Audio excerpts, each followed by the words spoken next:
Harihi Om. Shri Gurubhyo Namaha. These slokas are recorded by separating the stanza word by word for easy learning. Please share your feedback in the comment. Kindly subscribe and share to others. Om Namo Bhagavate Vasudevaya. Om Namo Narayanaya. Sloka 7. Then this bull who was disrupting the peace of the world took a huge form and started driving away the herds of cows. Soon he approached you, the keeper of the Vedas. தசகம் 70 ஸ்லோகம் 7 எளிய அர்த்தம். பின்னர் உலக அமைதியை குலைத்து கொண்டிருந்த இந்த காளை ஒரு பெரிய உருவத்தை எடுத்து பசுக்களின் கூட்டங்களை விரட்டத் தொடங்கியது. விரைவில் வேதங்களை காப்பவரான ഉമ്മை അണുകിയത്. പിന്നീട് ലോകസമാധാനം തകർക്കുന്ന ഈ കാള വലിയ രൂപമെടുത്ത് പശുക്കളുടെ കൂട്ടങ്ങളെ തള്ളിക്കൊണ്ടുപോയി. അതിനാൽ വേദങ്ങളെ രക്ഷിക്കുന്ന നീ മുന്നിൽ എത്തി.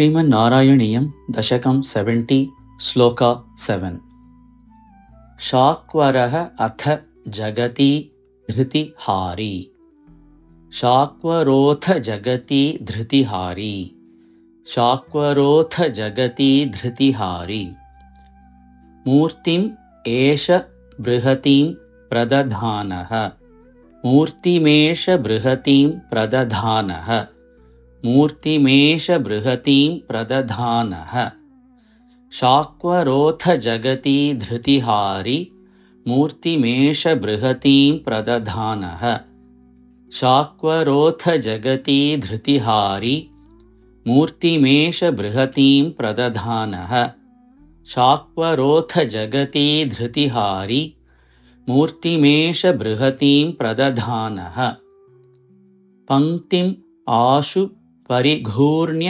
पशूनां पंक्तिमाशु परिघूर्ण्य पशूनां पंक्तिमाशु परिघूर्ण्य पशूनां छन्दसां निधिम् अवाप भवन्तं छन्दसां निधिमवाप भवन्तं छन्दसां निधिमवाप भवन्तं पंक्तिमाशु परिघूर्ण्य पशूनां छन्दसां निधिभवाय भवन्तं पंक्तिमाशु परिघूर्ण्य पशूनां छन्दसां निधिमवाप्य भवन्तं पंक्तिमाशु परिघूर्ण्य पशूनां छन्दसां निधिमवाप भवन्तं शाक्वरोऽथ जगति धृतिहारी मूर्तिमेष बृहतीं प्रदधानः पंक्तिमाशु परिघूर्ण्य पशूनां छन्दसां निधिमवाप भवन्तं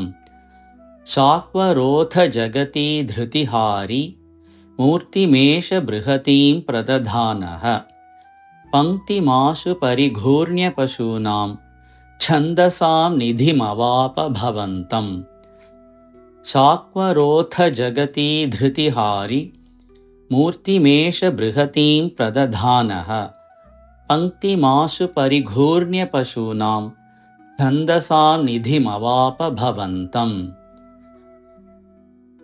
शाक्वरोऽथ जगति धृतिहारी मूर्तिमेष बृहतीं प्रदधानः पंक्तिमाशु परिघूर्ण्य पशूनां छन्दसां निधिमवाप भवन्तं शाक्वरोऽथ जगति धृतिहारी मूर्तिमेष बृहतीं प्रदधानः पंक्तिमाशु परिघूर्ण्य पशूनां छन्दसां निधिमवाप भवन्तं शाक्वरोऽथ जगति धृतिहारी मूर्तिमेष बृहतीं प्रदधानः पंक्तिमाशु परिघूर्ण्य पशूनां छन्दसां निधिमवाप भवन्तं